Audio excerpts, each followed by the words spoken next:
HP canggih ya kan. Oke, kita mulai. Baiklah, bismillahirrahmanirrahim. Assalamualaikum warahmatullahi wabarakatuh. Waalaikumsalam warahmatullahi wabarakatuh. Alhamdulillahirabbil alamin wassalatu wassalamu ala asyrofil anbiya'i wal mursalin wa ala alihi washabihi ajmain, amma ba'du. Pertama-tama mari kita panjatkan puji dan syukur kehadirat Allah Subhanahu wa taala yang telah memberikan karunia nikmat kesehatan, kesempatan untuk kita semua berhadir pada pagi hari ini untuk mengikuti perkuliahan mata kuliah sejarah pendidikan Islam. Salawat beriring salam kita hadiahkan kepada junjungan Nabi besar Nabi Muhammad SAW. Sama siapa nama Rasulullah Mubarak alaih, semoga mendapat syafaat dan hari kelak. Ya, hari ini kita akan mempelajari sejarah pendidikan Islam di masa dinasti Abbasiyah. Sejarah berdirinya pendidikan dinasti Abbasiyah ini, faktor-faktor berdirinya dinasti Abbasiyah. Yang pertama, banyak terjadinya perselisihan di internal di dalam Daulah Umayyah. Berarti ada faktor-faktor yang di dalam internal, di mana pada dekade-dekade terakhir pemerintahannya ini banyaknya perebutan kursi kekhalifahan dan harta kerajaan. Itu satu faktor internal dinasti Abbasiyah makanya muncul. Yang kedua, pendeknya masa jabatan khalifah di akhir-akhir pemerintahan Bani Umayyah. Seperti Khalifah Yazid bin Walid lebih kurang hanya memangku pemerintahan sekitar 6 bulan. Yang ketiga, dijadikannya putra mahkota lebih dari jumlahnya 1 orang, seperti yang dikerjakan oleh Marwan bin Muhammad yang menjadikan anaknya Abdullah dan Ubaidillah sebagai putra mahkota. Jadi karena banyaknya putra mahkota yang ingin dilantik menjadi khalifah, sehingga terjadinya perebutan kekuasaan. Kemudian faktor-faktor berdirinya dinasti Abbasiyah juga dilatar belakangi. Pertama, bergabungnya sebahagian afrad keluarga Umawi kepada mazhab-mazhab agama yang tidak benar menurut syariat, seperti Al-Qadariyah. Jadi khalifah-khalifah yang di dalam keluarga Umayyah itu banyak mengikuti ajaran-ajaran atau mazhab-mazhab agama yang tidak berdasarkan syariat Islam. Seperti apa? Aliran Qadariyah. Jadi banyak para khalifah-khalifah itu yang masuk aliran-aliran kepercayaan Qadariyah. Yang kedua, hilangnya kecintaan rakyat pada akhir-akhir pemerintahan Bani Umayyah. Itu juga merupakan faktor makanya Bani Umayyah itu runtuh. Yang ketiga, banyaknya kesombongan para pembesar-pembesar dari Bani Umayyah di akhir-akhir pemerintahannya. Ya, kearoganan, kehidupan mewah, suka mengadakan hidup dengan kemewahan, harta yang melimpah. Nah, itu salah satu faktornya. Kemudian timbulnya dukungan dan al-mawali, yaitu banyak dukungan dari non-Arab. Nah, non-Arab ini berarti bukan orang Arab, bisa dari orang Persia, bisa dari orang Turki, bisa dari orang Eropa, bahkan bisa juga dari orang non-agama Islam, seperti orang-orang Yahudi, Kristen. Nah, itu juga faktornya. Perkembangan ilmu pengetahuan pada dinasti Abbasiyah, sudah adanya imam-imam mazhab hukum. Nah, berarti pada masa Abbasiyah ini sudah ada imam fikih. Ya, Imam Abu Hanifah, Imam Malik, Imam Ahmad bin Hanbal, Imam Syafi'i. Jadi masa Abbasiyah inilah imam fikih ada. Kemudian munculnya para ulama-ulama pengumpul hadis seperti Musnad Ahmad bin Hanbal. Itu kalau Musnad Ahmad bin Hanbal itu kitabnya itu ada sekitar 17 jilid. Nah, satu jilid bisa 300-400 lembar, sangat besar tebal. Di masa Abbasiyah ini juga sudah mengenal yang namanya kitab Kutubus Sittah. Kutubus Sittah itu dipelopori oleh tokoh hadis, yaitu Imam Bukhari, Imam Muslim, Imam Abu Dawud, Imam At-Tirmizi, Imam An-Nasa'i, dan Ibnu Majah. Kenapa dikatakan Kutubus Sittah? Karena ada sekitar Ada berapa orang? 6. Ada 6 orang, yaitu kitab hadis Bukhari, kitab hadis Muslim, kitab hadis Abu Dawud, At-Tirmizi, An-Nasai, dan Ibnu Majah. Berarti kitab-kitab hadis ini muncul dan ada sudah menjadi buku kitab itu di masa Abbasiyah. Kemudian tenaga pendidik guru atau muallim. Jadi guru-guru, ada guru-guru pendidikan sekolah dasar, muallim al-kutab, ada guru-guru yang mengajar pada putra mahkota atau muaddib, ada juga guru-guru memberikan pelajaran di masjid-masjid dan sekolah-sekolah dan madrasah-madrasah. Kalau menurut Profesor Mahmud Yunus, pendidikan yang ada di Abbasiyah itu ada terbagi 3, yaitu pendidikan dasar, itu di kutab, yang kedua pendidikan menengah, itulah di masjid, kemudian ada pendidikan tingkat tinggi, itulah tingkat universitas atau perguruan tinggi. Itu menurut pendapat Mahmud Yunus dalam bukunya Sejarah Pendidikan Islam.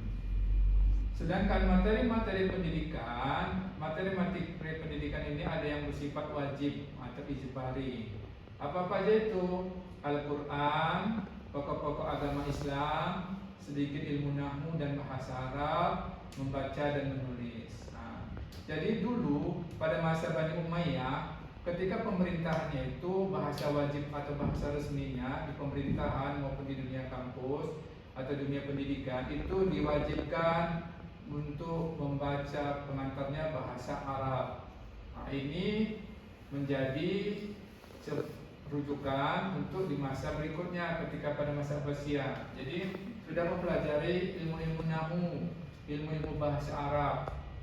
Kenapa? Karena pada zaman Umayyah itu sudah mewajibkan dia mempelajari bahasa Arab. Karena bahasa resminya, bahasa pengantarnya baik di pemerintahan, di akademik atau di perguruan tinggi itu wajib berbahasa Arab.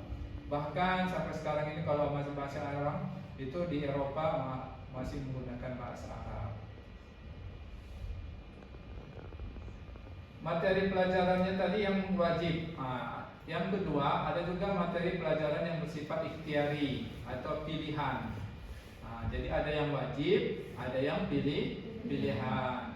Kalau yang pilihan itu ada fikih, ada tafsir, ada hadis, ada ilmu-ilmu pasti, ada ilmu-ilmu alam, semua ilmu nahwu dan shorof. Ini juga termasuk pilihan. Dan syair-syair.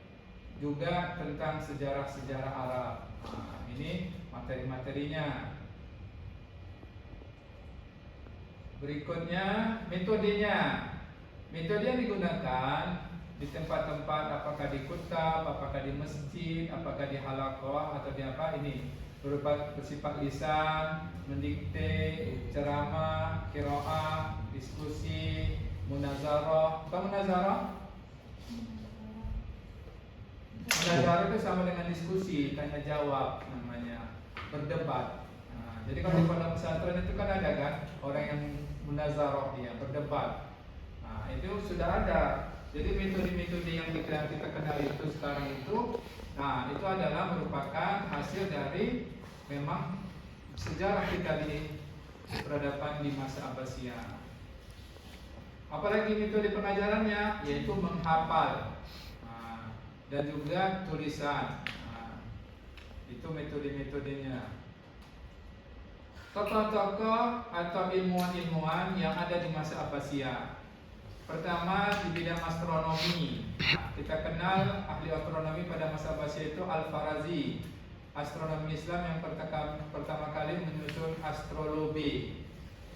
Apa itu astrologi? Nanti Bapak lihatkan gambarnya ya.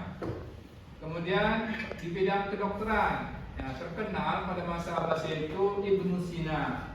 Kalau di Eropa namanya Avicenna.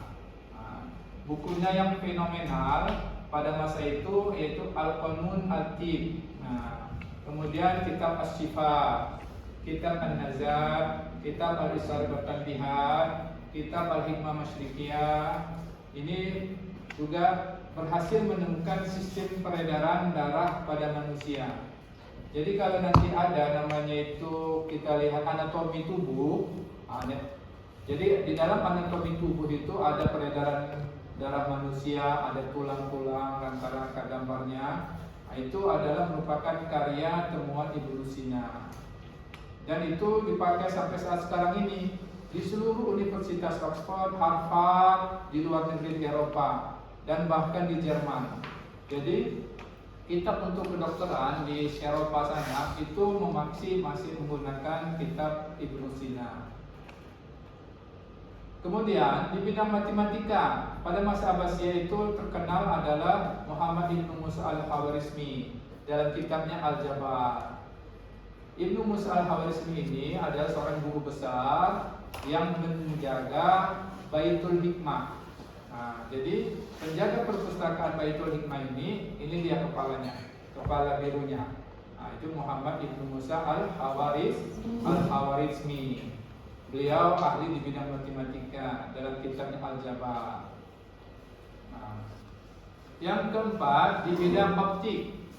Di bidang optik itu yang terkenal adalah Abu Ali Al-Haytham, atau di Eropa itu dikenal dengan Al-Hazen.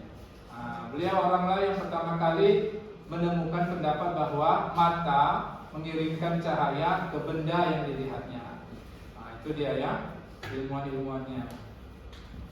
Kemudian siapa lagi? Ilmu di bidang tafsir bil maksud. Itu di sana sudah mengenal namanya Ibnu Jarir At-Tabari, Ibnu Atiyah Al-Andalusi, atau dikenal Abu Muhammad bin Atiyah. Kemudian Asyuda, Ibnu Abbas, Ibnu Mas'ud. Itu ahli-ahli mufassirin tapi bil maksud. Kemudian di bidang tafsir bil ra'i, itu terkenal pada masa Abbasiyah itu Abu Bakar Al-Asma dari Mu'tazilah. Kemudian Abu Muslim Muhammad bin Nasr Al-Isfahani, itu ahli di bidang tafsir bil ra'i. Kemudian di bidang ilmu tasawuf, di bidang ilmu tasawuf banyak ini. Pertama dari daerah Kufah, itu terkenal Sufyan Al-Sauri. Daerah Basrah, Ahsan Al-Basri. Kemudian Rabi'atul Adawiyah. Pernah dengar? Rabi'atul Adawiyah tasawufnya ya kan? Dia lebih mencintai Allah ketimbang daripada cintai dirinya. Cinta dia kepada Allah, sayang dia sama Allah. Kemudian dari daerah Persia atau Khurasan, yaitu Ibrahim ibnu Hadam. Kemudian Syafiq al-Bas. Kemudian dari daerah Madinah itu adalah Ja'far al-Saddiq. Kemudian Imam Al-Qushairi, karyanya itu Arisal Al-Qushairi. Kemudian yang tadi adalah Abu Hafaz Umar bin Muhammad Sahbuddin Syahrawardi. Jadi kalau kita kenal itu namanya Syahrawardi Al-Maktul. Dalam kitabnya Al-Awarif Al-Ma'rif. Beliau ini adalah seorang ahli di bidang tasawuf yang sehingga di masa akhir hidupnya dia diracun oleh sultan. Karena pendapatnya itu bertentangan dengan sultan. Karena sultan pada masa itu beraliran Asy'ariyah, Sunni kita bilang. Nanti bagaimana bisa kenapa dia diracun oleh sultan, itu panjang ceritanya. Yang penting ini masalah Abbasiyah dulu. Oke, kemudian tokoh-tokoh para ilmuwan lagi yang lain itu di bidang filsafat. Bidang filsafat itu adalah Al-Kindi, Imam Al-Farabi. Imam Al-Farabi karyanya itu Al-A'rad, Al-Ma'badah, Tabi'iyah. Kemudian Al-Jam'i, Al-Ra'i, Al-Hakamain, yaitu kumpulan pendapat para filosof Yunani, Plato dan Aristoteles. Itu dia artinya. Kemudian kitabnya Tahsin Asy-Sa'adah, artinya mencari kebahagiaan. Jadi kalau Anda ingin kebahagiaan, baca kitab ini Tahsin Asy-Sa'adah. Kemudian ada kitab Uyun Al-Masail, yaitu pokok segala semua persoalan-persoalan ilmu pengetahuan. Kemudian kitabnya lagi Al-Aqlu Al-Ahli Al-Madinah Al-Fadilah, yaitu pemikiran-pemikiran penduduk kota utama, negara utama. Inilah kitab tentang politik, Al-Madinah Al-Fadilah. Jadi beliau Imam Al-Farabi di bidang filsafat, di bidang politik, di bidang ilmu pengetahuan, ada kitabnya. Bahkan di bidang ilmu pengetahuan inilah Ihsa al-Ulum, atau bahasanya statistik ilmu pengetahuan. Tentang apa itu logika, apa itu pendapat kita tentang berpikir. Di sini. Ini supaya bisa Anda lihat, ini adalah merupakan kitab Al-Jabar karangan Al-Khawarizmi dan Ibnu Sina. Nah, ini adalah satu-satu bukti tokoh-tokohnya ilmuwan kita, ilmuwan Islam yang ada pada masa Abbasiyah. Ini adalah replika karyanya. Kemudian ini tadi yang disebut dengan astrologi. Inilah yang disebut dengan tadi Al-Haytham Al-Farazi, bidang astronomi tadi kan. Beliau yang menemukan astronomi. Kalau kita ingin melihat itu perbintangan antara bagaimana mengantar mata. Kalau istilahnya itu kamera atau kamera dasar kamera itu, fotografi itu, inilah dia yang menemukan dalam kitabnya itu. Bagaimana lampu cahaya lilin bisa ditangkap dan di apa?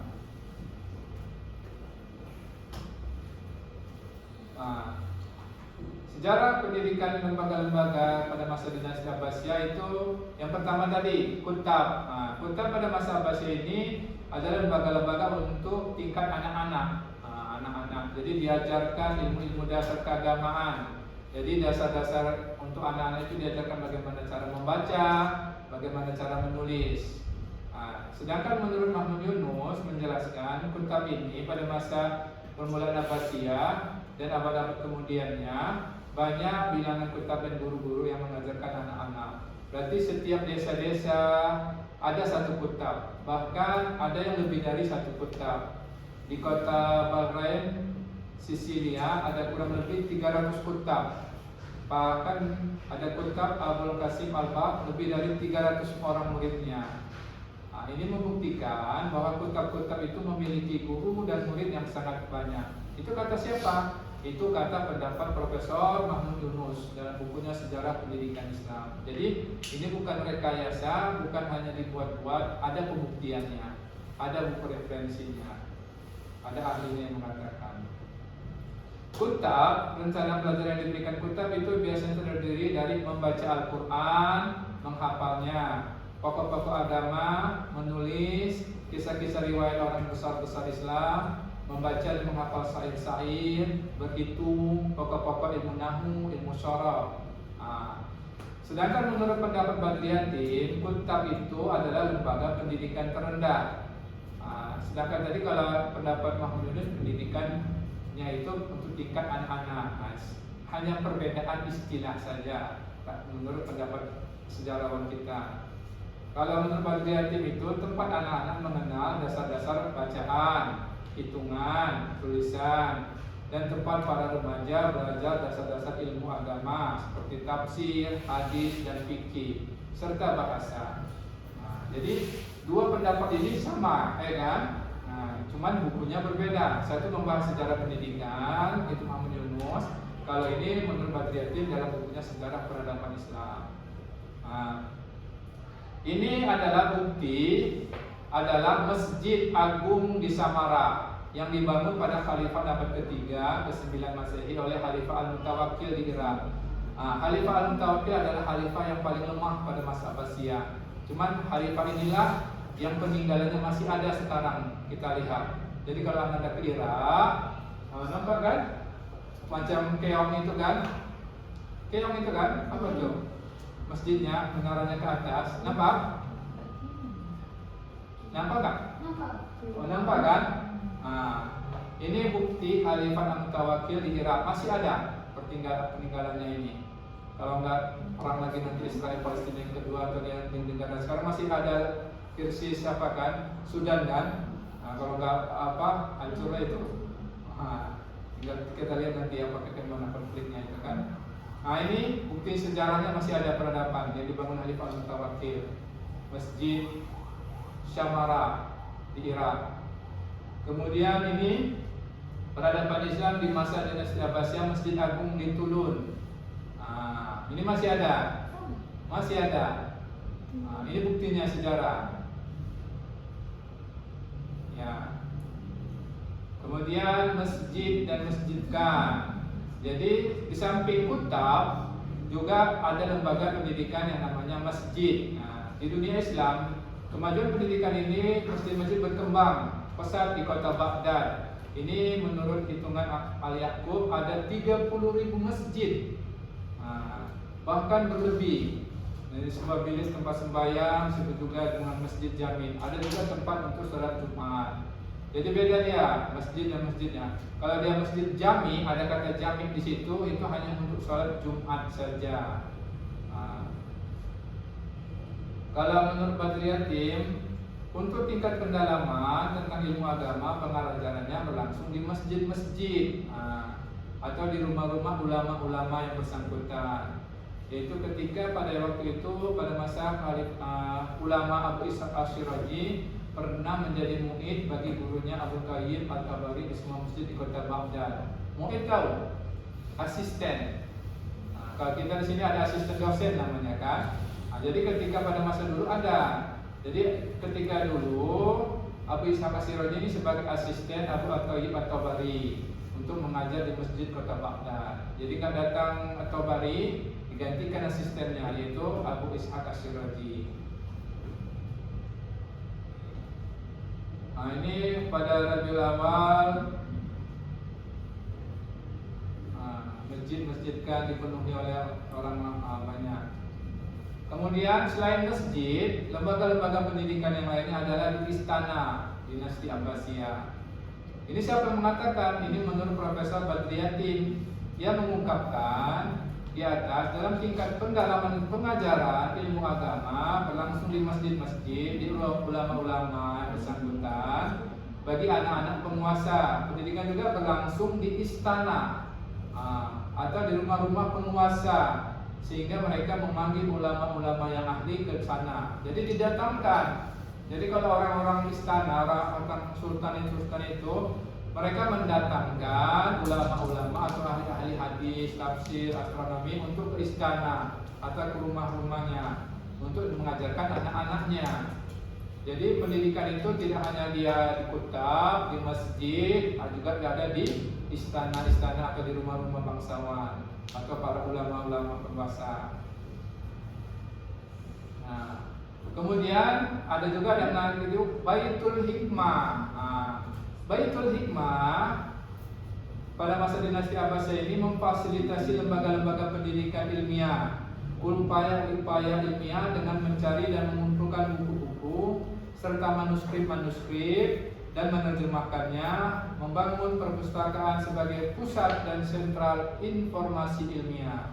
Jadi pusat segala ilmu pengetahuan, baik untuk menerjemahkan, baik untuk tempat pengkajian, penelitian, dan tentang informasi, inilah dia pusatnya, Baitul Hikmah. Baitul Hikmah yang ada di Baghdad berfungsi sebagai lembaga penterjemahan.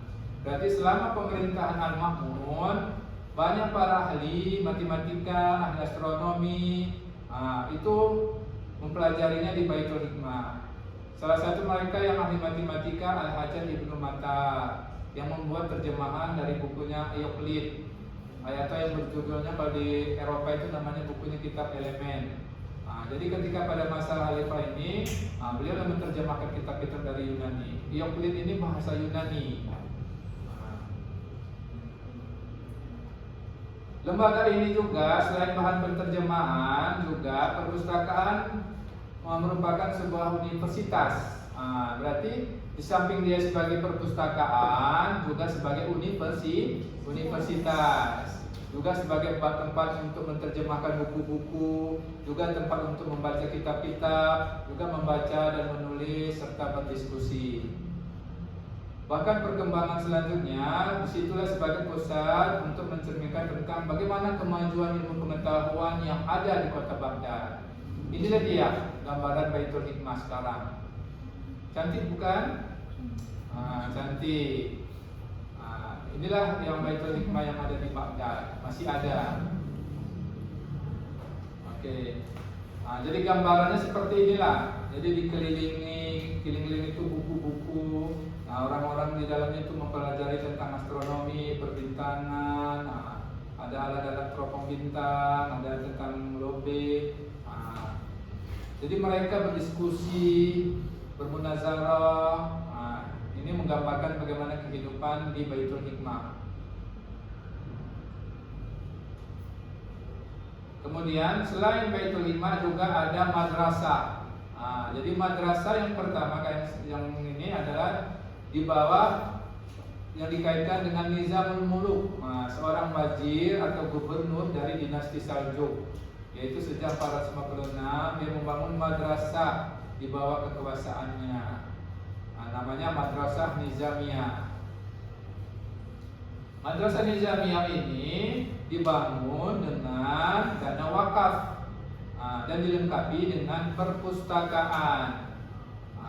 Itu muncul pada abad keempat Hijriah. Jadi Nizamul Muluk tidak hanya membangun madrasah di kota Baghdad, juga membangun madrasah di Naisabur. Di Naisabur ini guru besarnya di sana adalah untuk Imam Harumain Al-Juwaini. Siapa itu? Gurunya Imam Al-Ghazali. Disinilah Imam Al-Ghazali pernah belajar sebelum akhirnya dia sendiri menjadi guru besar di Madrasah Nizamiyah di Baghdad. Pada perkembangannya Nizamul Muluk membangun madrasah di setiap kota utama seperti Khurasan, Irak, Baghdad, Basrah, Isfahan, Herat dan Mosul.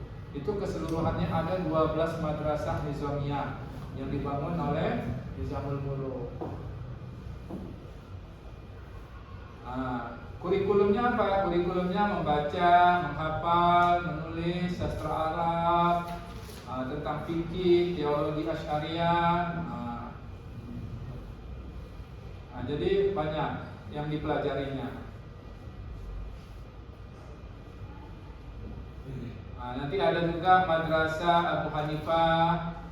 Jadi menurut Ibnu Jauzi memberitakan bahwasannya pada masa Khalifah Sultan Alif Arslan, beliau juga merenovasi makam ibu Imam Abu Hanifah. Kemudian di samping kuburannya itu dibangun sebuah madrasah dengan nama Madrasah Imam Abu Hanifah. Jadi banyak madrasah. Selain madrasah Nizamiyah ada juga madrasah Imam Abu Hanifah. Juga ada madrasah Al-Mustansiriyah. Madrasah Al-Mustansiriyah itu juga bermazhab para fikih. Jadi dia juga mengajarkan 4 mazhab. Ada mazhab Imam Syafi'i, Imam Maliki, Hambali. Itu diajarkan. Ini adalah Madrasah Al-Mustansiriyah yang masih ada gedungnya. Cantik kan?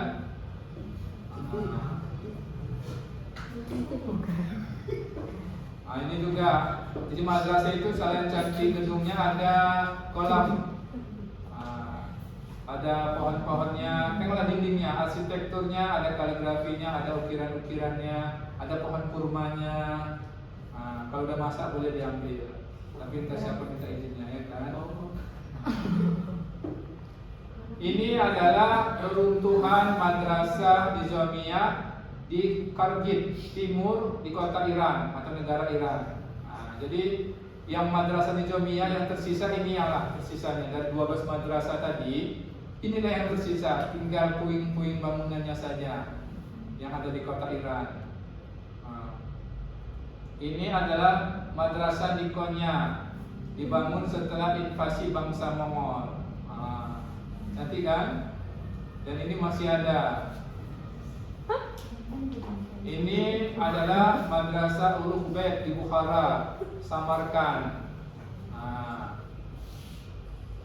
Ini adalah Madrasah An-Nadir Diwan Al-Bek di Bukhara. Ini masih ada juga. Ini juga Madrasah Madarisyah di Isfahan. Nampak kan cantik? Ini juga ada 3 madrasah yang ada di komplek di Samarkand. Ada Madrasah Ulugh Bek, ada Madrasah Sirdar, dan ada Madrasah Tilakari. Yang di tengah. Ini adalah Observatorium Ulugh Bek di Samarkand abad ke-9 dan 15. Inilah bentuk observatoriumnya, ya kan? Itu buahnya panjang di sampai sana. Ini ada observatorium molecular disamarkan. Nah, inilah isinya yang di dalam tadi, gedung tadi. Yang di dalamnya tadi, inilah isinya. Itu isi observatoriumnya. Nah, ini kalau kita lihat dari atas. Nah, observatorium molecular disamarkan. Nah, ini adalah peralatannya untuk. Ini yang saya bilang tadi, astrologi. Astrologi itu semacam kalau kita ibaratkan kompas, atau bilang kalau sekarang jamnya lah kalau kita mau pergi di mau meletak wilayah utara, selatan, barat daya, utara, timur laut, itulah dia. Nah, ini namanya juga. Ini adalah karya-karyanya Imam Al-Ghazali, Munkis Al-Minat Kalal pada masa Abbasiyah. Ini karya Imam Al-Ghazali. Kalau dalam bahasa Perancisnya Al-Review et Review. Nah, itu bahasa Perancisnya. Nah, ini kitabnya Imam Al-Ghazali, Al-Ma'aris, Al-Quds fil Madaris, Al-Nafs. Ini di bidang psikologi yang warna hijau. Kemudian Al-Ma'arif Aqliyah, ini di bidang filsafat. Nah, itu adalah karya Imam Al-Ghazali. Ini juga karangan Imam Al-Ghazali, Mizanul Amal dan At-Tabrul Al-Masbuk. Tabrul Al-Masbuk adalah nasihat untuk para sultan atau para raja. Jadi ini cerita-cerita, hikayat-hikayat tentang bagaimana hikmah-hikmah atau kata-kata bijak tentang bagaimana menasihati raja, sultan atau presiden. Kemudian ada kitab Al-Miskatul Anwar. Nah, ini ada kitab tasawuf, ilmu tasawuf. Kemudian ada kitab tafsir At-Tafriqah Islamiyah wal Zindikiyah. Ini fikih. Ini adalah merupakan karya-karya ilmuwan muslim pada abad ketiga di masa Abbasiyah. Kemudian kitab Al-Mafatih Al-Uhrum karangan Ibnu Ahmad Al-Ahwarizmi. Jadi beliau juga hidup di pada masa Abbasiyah, Al-Khawarizmi. Kemudian inilah karya Ibnu Sina, Uyun Al-Hikmah. Tadi kan ada kan? Uyun Al-Hikmah. Dan kitab ini tadi saya bilang kitab untuk mencari kebahagiaan, Ihsa Al-Ulum, kitab Syahadah, ini dia. Karangan Imam Al-Farabi. Ini buku-buku kita yang ada di sekarang kan. Inilah buku Sejarah Pendidikan Islam Profesor Mahmud Yunus yang Bapak bilang tadi, ini bukunya. Kemudian inilah buku Kontribusi Islam atas Dunia Intelektual Barat, Medina Kosten. Ini yang terjemahannya. Ada yang berbahasa Inggrisnya, ada yang berbahasa Arabnya. Ini kitab Al-Manahis Al-Adilah fil Aqidah Ibnu Rus. Ibnu Rus ini adalah seorang ilmuwan muslim. Cuman dia adalah ilmuwan yang berasal dari Andalusia, Spanyol. Jadi beliau belajar di kota Baghdad. Setelah belajar dari kota Baghdad, dibawalah semua buku-buku yang dipelajarinya balik ke kampungnya Andalusia, Spanyol. Makanya setelah dibalik ke Spanyol, Eropa, beliau dikenal sebagai bapaknya ilmu pengetahuan Eropa. Disebut dengan Averroes. Jadi orang Barat itu mengenalnya Averroes, bukan Ibnu Rus. Tapi kalau kita orang Timur, memanggilnya Ibnu Rus. Tapi orang Barat namanya Averroes, bapaknya ilmu pengetahuan Barat. Beliaulah yang membuat ilmu sekarang Barat maju. Jadi membuat Eropa sekarang, Amerika sekarang semuanya itu, inilah dia, Eropa maju pengetahuannya. Kemudian kitab Kazibul Akhlaq, itu karangan Ibnu Maskawai. Kemudian kitab karya Mu'allafat Ibnu Sina. Ini juga The Political Regime, ilmu politik Imam Al-Farabi. Kemudian kitab An-Alim Al-Muta'alim karangan Abu Hanifah. Kemudian apalagi inilah kitab Imam Al-Farabi, kitab Siyasah Al-Madinah dan kitab Jami' Bain Al-Hakimain yang tadi Bapak bilang. Di kitab-kitab ini di sini di Sumatera Utara ini sudah tidak ada. Kalau Anda kuliah nanti S1, S2 di UINSU atau dimanapun, nggak ada kitab ini. Ini kalau kitab di dunia sekarang udah hilang. Yang ada hanya sama saya. Ini baru seperempatnya saja. Gak Bapak fotokan semua, ada kitab-kitab karangan imam semua para ulama itu. Nah, jadi kitab-kitab pada masa Abbasiyah itu Bapak ada. Nah, jadi pendapat kali semuanya itu ada. Kenapa? Karena Bapak penelitiannya adalah tentang kebebasan akademik pada masa dinasti Saljuk, analisis abad keempat kelima Hijriah. Salah satu hal mempelajari semua hasil penelitian-penelitian para ilmuwan Muslim pada abad keempat. Jadi kitab-kitab yang Bapak terjemahkan inilah dia, kitab-kitab kuning semua, hasil disertasi Bapak S3. Makanya Bapak yang memilikinya dan guru Bapak yang punya.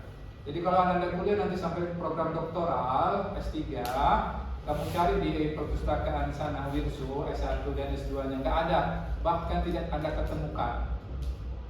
Jadi kalau kita ilmu pendidikan, inilah buku wajibnya. Kalau diistilahkan, inilah ruhnya pendidikan kita, Tarbiyatul Islam. Kitab wajibnya, kitab yang utamanya, pokoknya inilah dia semua kitab-kitab ilmu pengetahuan. Jadi kalau kita mau menggunakan penelitian apapun itu, apakah tasawuf, apakah bidang hadis, filsafat, inilah kitabnya. Oke. Ada pertanyaan?